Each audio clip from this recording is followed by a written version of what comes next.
여러분과 함께 오늘 신명기와 이 마태복음 4장의 말씀을 가지고 함께 나눌 설교의 제목은요, 광야를 지나며 시험을 이기는 길입니다.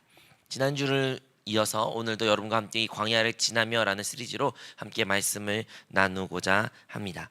여러분, 우리가 살고 있는 이 세상은 끊임없이 변하고 있다라고 우리는 너무나 익히 알고 있습니다. 대표적으로요, 스마트폰 같은 경우에도 한 해가 지나면 지날수록 최신 핸드폰이 생깁니다. 최근에 갤럭시 폴드 7이 나왔죠. 그리고 곧 있으면 또 아이폰 신형이 나온다고 합니다. 1년, 2년 지나면 새로운 핸드폰 기종이 나오고 이전과 비교할 수 없는 좋은 기능들이 막 생기죠. 또한 자동차도 마찬가지고요. 요즘 전기차도 한 해 한 해를 넘어가면서 많이 발전되고 있습니다. 과거에 비해 셀 수 없이 많은 전기차들이 길거리에 돌아다니는 것을 우리가 보게 됩니다.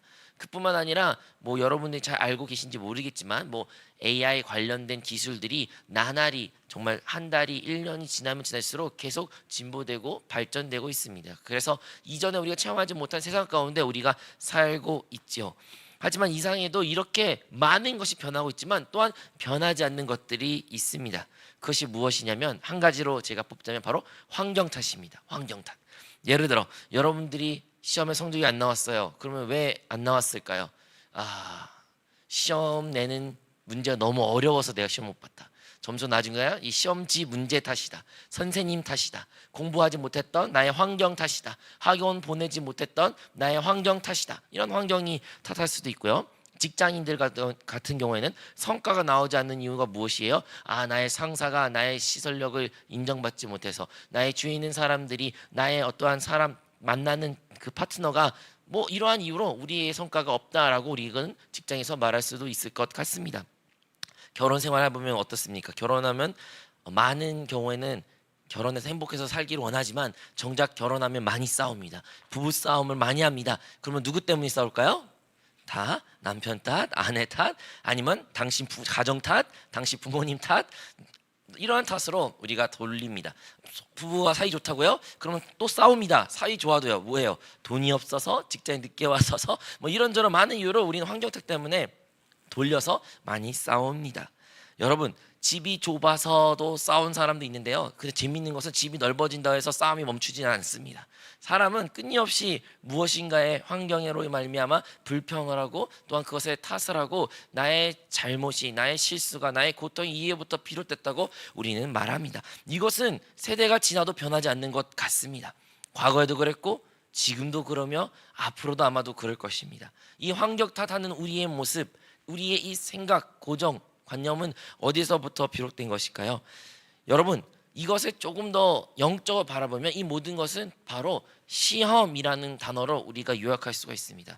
무슨 말이냐면 과거도 그렇고 현재도 그렇고 앞으로도 우리 이 세상을 살아가는 모든 인류는 무엇을 맞닥뜨린다? 시험을 맞닥뜨리게 됩니다.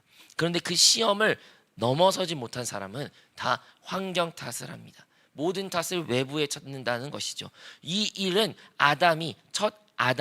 첫 인류가 시작한 순간부터 시작된 것입니다. 아담이 태어나서 아담이 하나님과 창조되었고 하와와 함께 그 에덴 동산에 있었음에도 불구하고 거기서 아담과 하와는 시험을 받았습니다. 또한 광야에서도요, 이스라엘 백성들도 시험을 받았습니다. 다윗도요 시험을 받았고요. 오늘 읽었던 본문의 말씀 마태복음 4장에서도 예수님도 광야에서 시험을 받았습니다.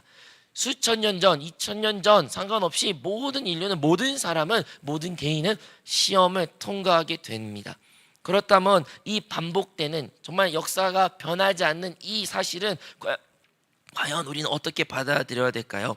오늘의 본문의 말씀에 이 반복된 일은 그냥 눈에 보이는 일이 아닐지라도 눈에 보이지 않는 영적인 전쟁임을 우리는 인식할 필요가 있습니다. 그래서 이 시험을, 이 영적 전쟁을 우리는 반드시 이겨야 되면 승리해야 됩니다. 이 승리를 어떻게 우리가 가질 수 있을까요? 누릴 수 있을까요? 오늘의 본문의 말씀을 통해서 한번 깊이 나누기를 원합니다. 오늘 마태복음 4장의 말씀을 통해서 우리는 잘 알고 있습니다. 예수님께서 공생애, 즉 예수님께서 이제 사역을 시작하기 전에 그는 침례 받자마자 무엇을 하셨다? 광야로 나아가셨고 그곳 가운데 40일간 금식을 하셨습니다. 금식, 즉 아무것도 먹지 아니하셨고 그곳 가운데서 기도를 하셨어요. 40일 동안. 여러분들이 과연 며칠 동안 금식하는지 모르겠어요. 요즘엔 단혈적 금식이 뭐 단식이 유행이라서 하루 아니 24시간 누구는 36시간 이렇게 하신 분도 있지만 이것을 40일 동안 하면 얼마나 많은 배고픔에 시달리겠습니까? 또한 얼마나 몸이 허약해졌겠습니까? 그런데 이 40일 되는 시점에 누가 찾아옵니까? 마귀가 찾아옵니다. 마귀가 찾아옵니다. 시험하는 자가 예수님께 찾아오는 것이죠. 그래서 예수님에게 말합니다. 우리 오늘 본문의 말씀 읽지 않았지만 그 마태복음 4장에 이런 말씀이 나와요.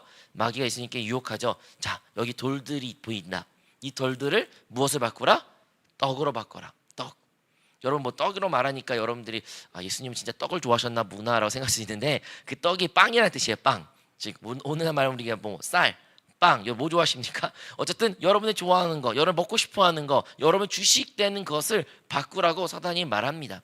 너는 능히할 수 있지 않느냐? 하나님의 자녀로서, 하나님의 아들로서, 하나님으로서 이 돌을 능히 떡으로 바꿀 수 있으니 떡으로 바꿔서 먹어라라고 사단이 예수님을 시험하게 되는 것이죠.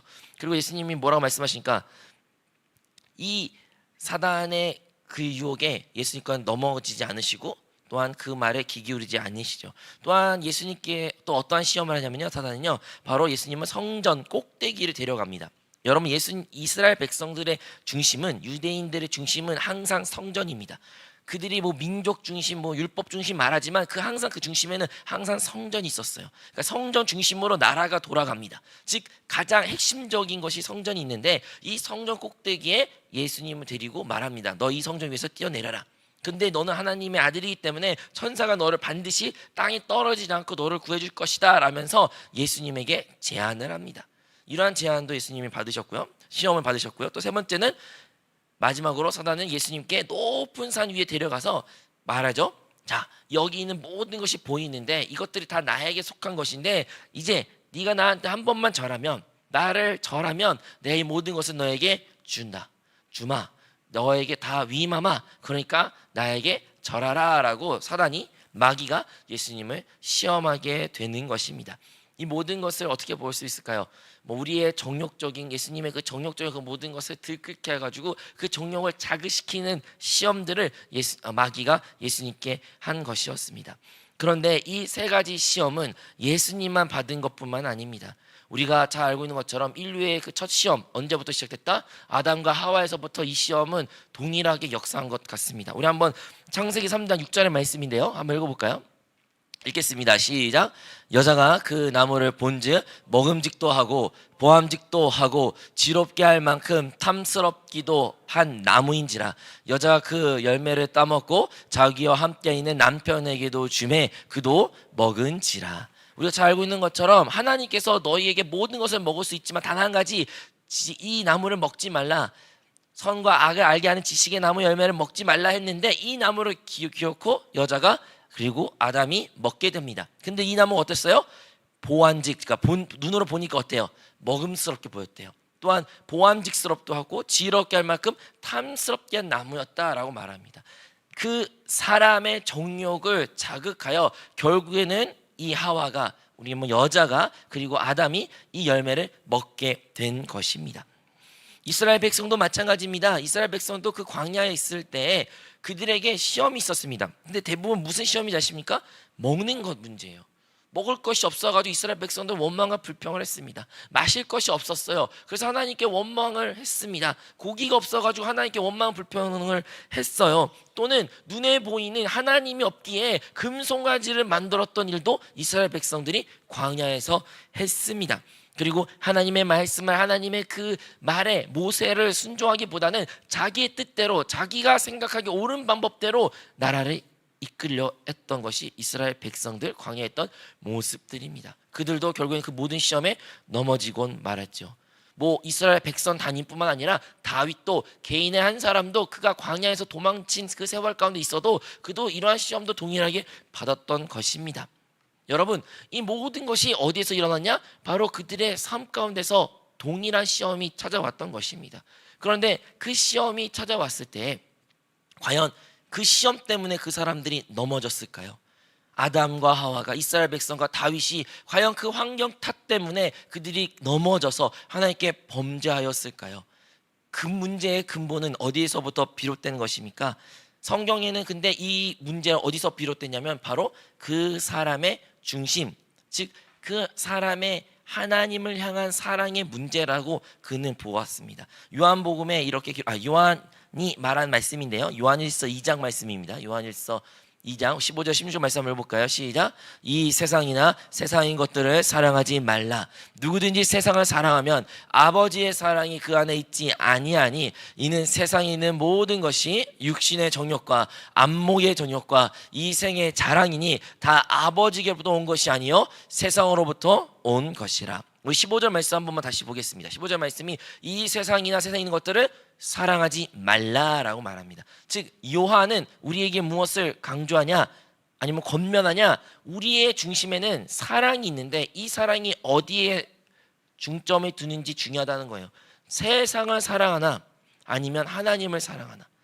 그런데 이 모든 시험은 외부적으로 환경 탓이라고 생각하지만 사실은 어디서부터 모든 것이 비롯된 것입니까? 우리 내적, 우리 안에 누구를 향한 사랑이 있느냐 없느냐가 중요한 것이에요. 아니요, 둘 다 사랑할 수 있죠. 그러면 무엇을 더 사랑하냐는 거예요. 세상을 더 사랑하냐 아니면 세상보다 하나님을 더 사랑하냐, 우리의 중심을 묻는 질문이라는 것입니다. 사랑하는 성도 여러분, 그렇다면 오늘 우리 안에 이 사랑은 누구를 향하여 있으며 그리고 얼마나 그 사랑이 채워져 있는 것일까요? 오늘 우리가 설교 제목에도 나온 것처럼 광야라는 단어가 들어갑니다. 이 광야는요, 우리가 잘 알고 있는 것처럼 물이 없는 곳, 생기가 없는 곳, 살아있는 생물들이 살 수 없는 곳입니다. 이 광야 가운데 아무도 살고 싶지 않습니다. 이 광야는 모두 피하고 싶습니다. 그리고 우리는 이 광야를 다 싫어합니다. 이 자리에 있는 사람 그 누구도 광야 좋다고 말한 사람이 없을 거예요. 이거를 또 비유적으로 생각한다면 여러분 인생 가운데, 우리 인생 가운데 어려움과 시련과 아픔과 질병과 외로움과 고독과 많은 문제 앞에 있고 그 가운데 어려움을 우리가 겪고 있습니다. 누구도 그 환경을 사랑하는 사람은 없을 거예요. 그런데요, 이 광야라는 곳을 우리는 과연 어떻게 바라보고 있습니까?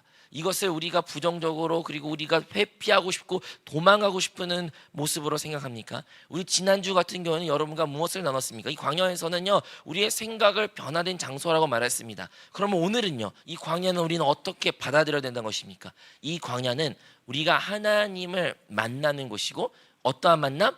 그 하나님을 향한 사랑을 점검하는 것이 광야라는 것입니다. 여러분, 요한일서 2장 15절 말씀에 기록되어 있잖아요. 이 세상에 있는 것이나 세상을 사랑하지 말라. 오직 우리가 하나님의 사랑을 품어야 된다. 그렇지 않으면 이 세상은 뭐예요? 육신의 정욕, 안목의 정욕, 이 세상의 자랑으로 가득하다라고 분명히 요한일서에 기록되어 있죠. 그럼 하나하나씩 한번 볼까요? 첫 번째 나왔던 이야기 뭡니까? 육신의 정욕입니다. 이 육신의 정욕은 말고도 우리의 이 육신, 눈에 보이는 이 육신, 이 정욕을 있는 그대로 충족시키기 위해 살아가는 삶의 모습입니다. 조금 더 먹고 조금 더 편하고 조금 더 즐거워하는 그것을 위하여 사는 삶, 그 정욕을 따라 사는 것들이 결국에는 하나님으로부터 멀어지는 것, 세상을 사랑하는 모습이라는 것입니다. 당장 지금 나의 욕구가 채워져야 돼요. 당장 지금 나의 배고픔이 채워져야 돼요. 당장 지금 나의 이 졸림에서부터 나는 만족을 얻어야 돼요. 이러한 것들이 가장 최우선적으로 두고 살아가는 모습들이 육신의 정욕을 따라가는 사람들의 모습이란 것입니다. 그 다음에 뭐가 나옵니까? 안목의 정욕이 나와요. 안목의 정욕. 이 안목의 정욕은 바로 우리가 바라보는 것을 말하는 것이죠. 내가 바라보는 것, 내가 아름답고 생각하고 내가 원하는 것, 내가 이상을 두는 것을 우리가 바라보고 원하고 그것을 얻으려고 노력하는 것일 수 있습니다. 뭐 아름다운 옷, 여러분이 원하는 어떤 핸드폰, 자동차, 아니면 부유한 집, 아니면 어떤 SNS를 통해서 여러분들이 갖고 싶은 것들 수도 있죠. 아니면 반대로 다른 사람들이 여러분 바라보는 그런 안목들에 의식해서 나의 아름다운 외모, 나의 가꿈, 내가 다른 사람에 보여지는 것들, 나의 SNS의 자기 관리, 이런 것들이 다 어디서 비롯되다? 이 안목의 정에서부터 비롯되는 거예요. 이 눈이 즐겁기 위하여, 즐거움을 얻기 위하여 살아가는 모습이라는 것입니다. 또한 마지막으로 이 생의 자랑이라고 말하죠. 성공과 권력과 그리고 다른 사람에게 자랑하기 위한 나의 삶의 목표, 모습들. 여러분 이런 것들이요 다 정욕에 속한 것입니다.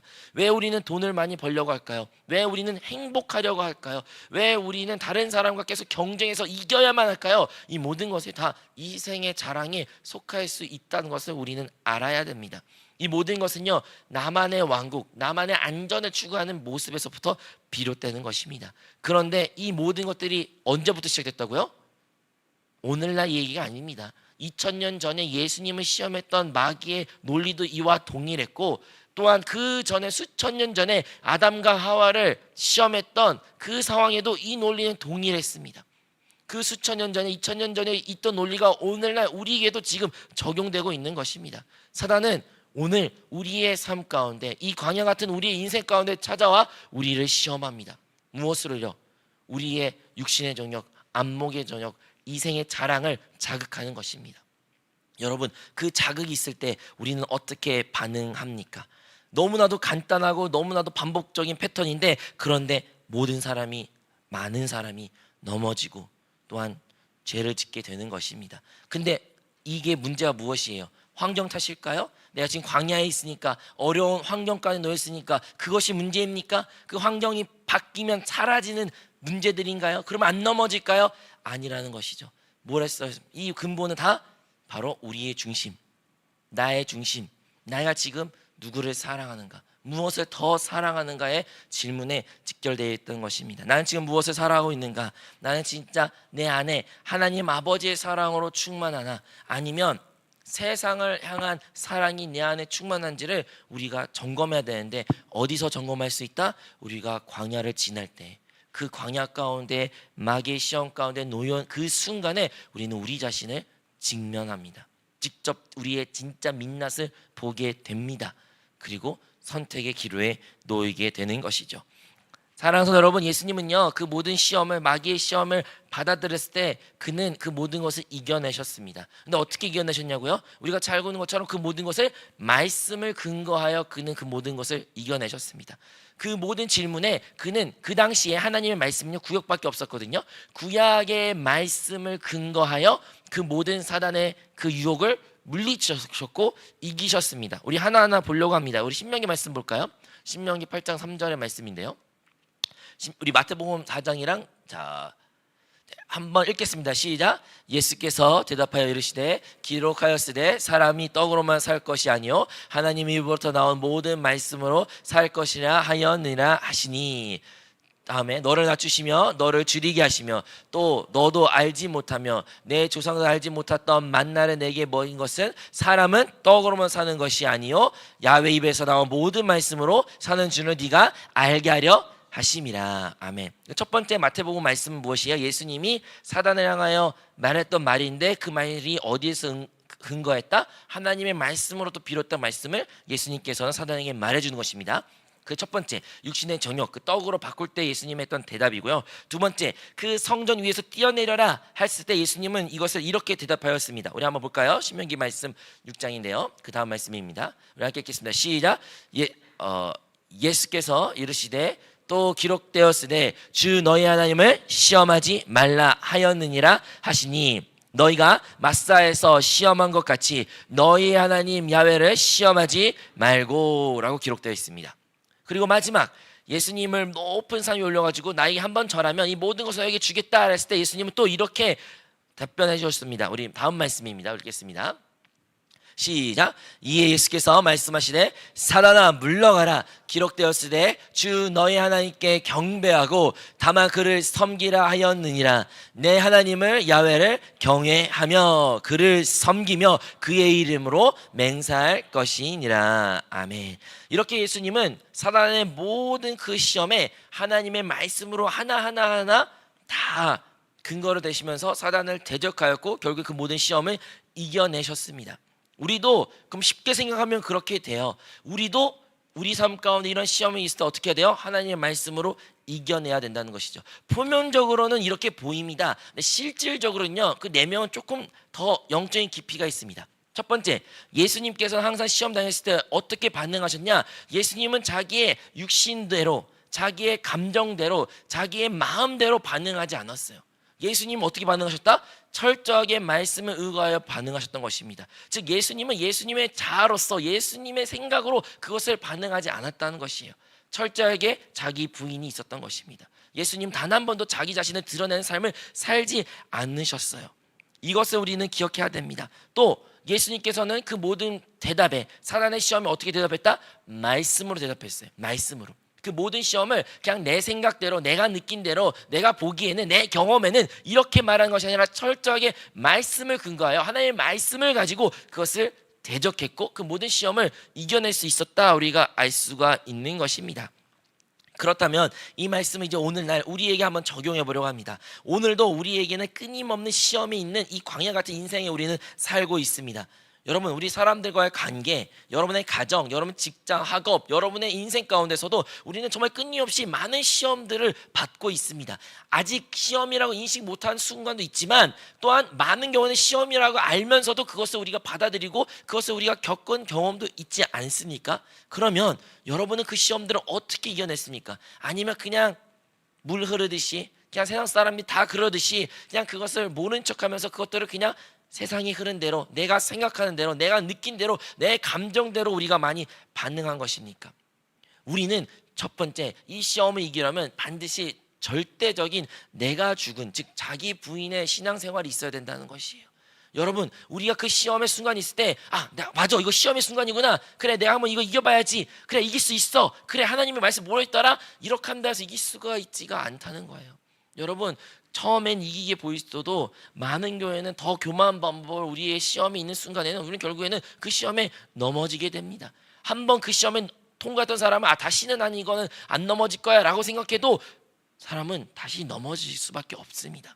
결국에 자기 생각대로, 자기 감정대로, 자기의 마음대로 살아갔던, 그 육신대로 살았던, 혼을 따라 살았던 모든 사람들은 결코 그 시험에 넘어지게 됩니다. 그것은 시간의 차이요, 나의 착각인 것뿐입니다.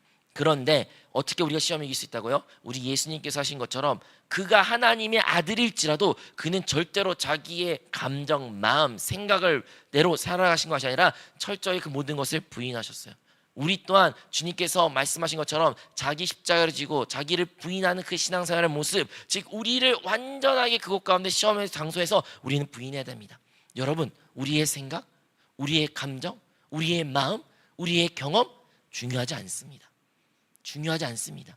그것이 진정으로 자기 부인하는 사람의 모습입니다. 이것을 먼저 우리는 이루어야 됩니다. 그 다음에 우리는 어떻게 반응해야 된다? 당연하게 하나님의 말씀을 가지고 반응해야 됩니다. 그 말씀에 의거하여 그 모든 시험의 문제를 이겨내야 됩니다. 여러분은 그래서 우리 하나님의 말씀을 사랑하고 가까이하고 정말로 읽기를 즐겨하며 정말 하나님의 말씀을 묵상하고 기도하고 또한 말씀 가지고 찬양을 하고 말씀을 하고 양육하고 교제하고 이러한 시간들을 우리에게 반드시 필요하는 거예요. 하나님의 말씀이 있지 않고서는 우리는 이 세상 가운데 결코 이길 수가 없는 것입니다. 그러면 여러분은 얼마나 하나님의 말씀을 많이 알고 계십니까? 여러분 잘 알고 계십니까? 여러분 상황마다 오면 이건 이렇게, 맞아, 성경이 이렇게 기록돼 있지, 맞아, 이럴 땐 이렇게 해야지, 혹시 여러분 딱딱딱 다 생각나십니까? 설사 여러분 그러한 사람이 아니할지라도 낙심하지 마십시오. 낙심하지 마십시오. 우리 주님은 그 모든 것을 아셨던 주님이지만 그래도 주님께서 우리를 그와 같이 버리지 아니하시고 이제 어떻게 하셨다? 우리에게 보혜사 성령으로 함께 하셨습니다. 이것의 의미가 무엇이냐면 우리 예수님은 원래 태초의 말씀이셨습니다. 그러니까 하나님의 말씀 그 자체가 예수님이셨던 거예요. 육신을 입어 이 땅에 오신 분이 그분이십니다. 근데 그분이 죽으시고 부활하시고 승천하시고 이제 보혜사 성령으로 믿는 모든 이에게 함께 하십니다. 이제 거듭난 영혼 가운데 그분이, 그 말씀이셨던 그분이 우리 안에 함께 하시는 것입니다. 네, 비록 기록된 로고스적인 말씀은 여러분이 많이 기억이 안 날 수도 있고 또한 많이 부족할 수도 있어요. 하지만 그렇다고 해서 주님이 여러분의 인도하시는 것, 주님의 말씀이 여러분이 없다는 것은 결코 아니라는 것입니다. 우리 안에는 주님이 살아계십니다. 그러므로 말미암아 여러분, 우리가 그 시험의 순간이 있을 때 어쩌면 우리가 해야 될 것은 바로 우리 그 참된 하나님의 말씀, 그분, 말씀 자체였던 그분을 부르는 것입니다. 우리는 그분을 불러야 돼요. 이런 말이 있습니다. 성경이 여러분 몇 권인지 아십니까? 몇 권이죠? 네, 66권이에요. 구약과 신약을 합친 66권으로 이루어져 있습니다. 이 페이지로 따지면 기억이 안 납니다. 페이지 수는 어마어마한 이 책입니다. 그런데 이 책을 요약하자면, 두 단어 요약하자면 뭐라고 말합니까? 혹시 아시는 분? 예수 그리스도, 아니면 예수는 주라는 거예요. 요약하자면 결국 이 성경은 무엇을 말하고 싶은 거예요? 예수가 주라는 거예요. 예수가 그리스도라는 거예요. 이것을, 이 성경을 요약할 수 있는 단어다라고 말합니다. 이 모든 큰 많은 말씀이, 그 말씀이 그걸로 요약할 수 있다면, 여러분, 우리 안에서 우리의 시험의 그 순간에 우리가 말씀으로 돌이켜야 되고 말씀을 가지고 그것을 물리쳐야 된다면 무엇을 먼저 말해야 될까요? 바로 주님의 이름을 먼저 불러야죠. 주님의 이름을 불러야 됩니다. 주 예수를, 예수님, 아니면 뭐 주여라든 오 주 예수든, 여러분 주님의 이름을 불러야 됩니다. 그 주님의 이름을 부를 때 그 주님은 여러분은 그냥 부적처럼 어떠한 주술처럼 부르는 것이 아니라 그 주님이 분명하게 여러분 어디 계신지 여러분 알고 계십니다. 어디 계시나요? 우리 거듭난 영 안에 계시는 거예요. 영 안에 계신 거. 그러면 이 과정은 왜 중요할까요? 왜 우리 안에 계신 그 주님의 이름을 부르고 그 말씀으로 돌이켜야 되는 것일까요? 왜냐하면 예수님은 이 시험을 근본적으로 왜 이기실 수 있었어요? 세상을 사랑하기보다는 하나님을 더 사랑했기 때문이에요. 근데 그가 어떻게 하나님을 더 사랑할 수 있었을까요? 왜냐하면 그는 철저하게 하나님과 그와 함께 했다는 것을 아는 사람이었습니다. 우리 주님은 하나님 나와 함께 하심을 철저하게 그냥 삶으로서 그것을 살아내셨던 분이고, 그것을 의심을 단 한 번도 한 적도 없으며 그것을 일상 가운데서 체험하셨던 분이었기 때문입니다. 그래서 그는 하나님의 사랑이 그 안에 충만하였기 때문에 결코 세상을 사랑하는 것이 아니라 항상 하나님의 뜻 가운데 하나님이 기뻐하신 일을 선택할 수 있었던 것이죠.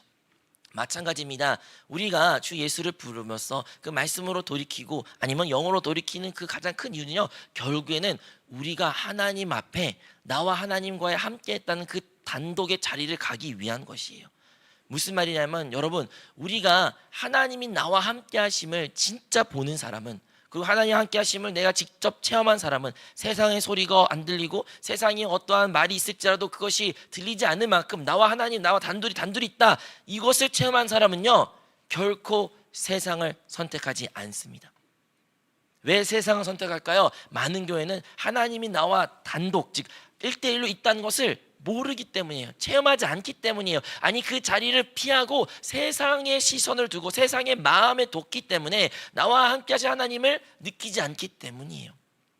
우리가 죄를 왜 짓습니까? 왜 우리가 시험에 빠지고 다른 이들에게 악을 행합니까? 그 순간 나와 함께 하신 하나님을 내가 인식하지 않았기 때문이에요. 많은 경우는 그래서 우리가 넘어집니다. 반대로 진짜 하나님 나와 계시고 그냥 표면적인, 습관적인, 지식적인 하나님 나와 함께 계셔서 이게 아니라 진짜 그 하나님이 두 눈 부릅뜨고 나와 함께 계시다면 여러분 어떤 선택하시겠습니까? 그 누구도 세상을 사랑하는 선택을 하지 않을 겁니다. 그 하나님이 나와 함께 계신데 지금 무엇을 너무나 다양하게 하나님을 선택할 수밖에 없는 것이에요. 이와 마찬가지로 우리 인생 가운데 시험이 다가오면 우리는 가장 좋은 당연히 하나님을 사랑하는 상태에서 계속 유지하면 상관없지만, 설사 그리 아니할지라도 우리 인생 가운데 광야 같은 과정을 지금 거친다면 왜 우리에게 이런 시간을 하나님께서 허락하셨느냐? 그 시간을 통해서 무엇이에요? 나와 하나님과의 그 단독의 자리를 마련하기 위하여, 진짜 나와 하나님과 1대1 시간을 갖기 위하여, 그리고 그 하나님이 지금 나와 함께 하심을, 내 안에 계심을 체험하기 위하여 우리가 이 광야의 시간을, 이 시험의 과정을 거치고 있다는 것을 우리는 기억해야 됩니다. 조금 요약하자면 우리가 시험에 어떻게 하면 이길 수 있을까? 오늘 설교 제목이잖아요. 어떻게 하면 시험에 이길 수 있을까? 첫 번째 뭐예요? 자아를 부인하는 거예요. 일단 어떠한 시험의 문제, 여러분 시험에 들게 하는 거, 여러분의 뭐 감정을 이렇게 상하게 하는 거, 열받게 하는 일들이 뭔가 일어났다. 일단은 그럼 뭐 해야 돼요? 여러분의 감정대로, 여러분 느낌대로, 여러분 생각대로, 경험대로 반응하는 것을 멈춰야 돼요. 잠시 멈춰야 돼요. 그리고 그것대로 행동해서도 안 되고 그것을 믿어서도 안 됩니다. 이것을 멈춰야 됩니다. 이것이 자아 부인이에요. 자아 부인이 그렇게 대단한 것이 아니에요. 내 감정대로, 내 생각대로, 내 경험대로 반응하지 않는 것, 내 마음대로 하지 않는 것, 멈추는 겁니다. 그리고 말씀으로 돌이키는 거죠. 그 말씀에 돌이키기 좀 어렵다면 주 예수를 부르십시오. 여러분 주 예수를 그 간단한 이름이라도 부르십시오. 그리고 여러분의 생각을 잠시 주님께로 돌이키십시오. 잠깐 화난 순간에 잠깐 멈추고 주 예수를 딱 3번만 한번 물어보세요.